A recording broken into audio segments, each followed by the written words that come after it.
from the three-point line. Cyrus, ang ina-average mong made threes per game, 2.4. Pero dito sa laban na to kontra Perpetual, naka-anim na 3 puntos ka. Ano ba yung naging mindset mo at napaka-init mo dito sa laban na to? Unang-una, nagpapasalamat ako kay Lord na sa nakuha namin panalo. Yung mga coaches kasi namin, after yung training namin, pinag-shooting kami, pinagkukuha pa kami bola. And nagpapasalamat ako sa teammates ko. Nag-create sila para sa akin at sa mga coaches sa Tiwal.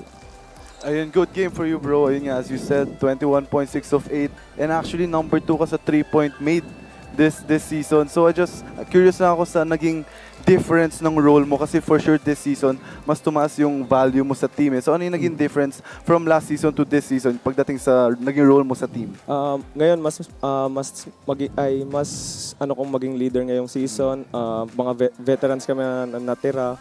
So, yun, sinasabihan kami ni Coach Randy na kami yung leader dito. So, kailangan namin i-lift up yung mga teammates namin and yung team. Yun. Yeah. Cyrus, hindi pa kayo natatalo dito sa second round. First round, 6-3 kayo. You've won 6 straight games. Ano yung naging sekreto nyo?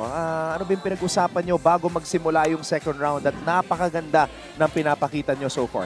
Sa amin, sinasabi lang namin sa isa't isa na wala pa kami napapatunayan na malayo pa kami sa goal namin. So, 1 game at a time and yung goal namin na 1 or 2 twice to beat and yun hanggang makapunta kami doon and syempre, championship. Yun yung goal namin this season.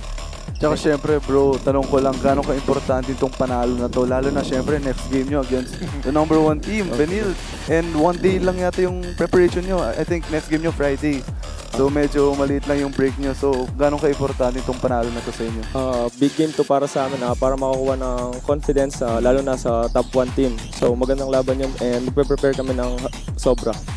Actually, I checked Prince sa linggo pa yung laro nila against kinabahan ako para kay Cyrus. Sabi ko, 1 day preparation. Kaya pala napaisip si Cyrus eh. Okay. Natalo kayo sa Benil nung first round. Para sa'yo, Sai, ano yung mga naging pagkukulang nyo in that game at the Mall of Asia Arena na ayusin nyo para mas maganda yung resulta in the second round matchup?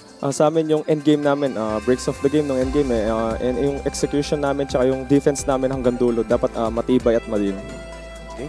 Alam mo, Prince, si Cyrus, may naghanda siya para dito sa post-game interview. Pwede mo nang batiin at i-shoutout lahat ng mga kaibigan mo at sumusuporta sa'yo. Binabati ko si mama ko, daddy ko, kay Haynes, kay Klein, Tito Darwin, sa Santa Rita, Pampanga, sa girlfriend ko kay Jay Ponce and sa family niya dyan sa San Basilio, and kay sa family ko sa Canada, kay Tatang Boning, family ko dyan sa Guam, sa America, and binabati ko yung kumpara ng daddy ko, si Councilor Ray Antino Miranda, kay Boss Reynan Calo, kay Kuya Lay Cuenco.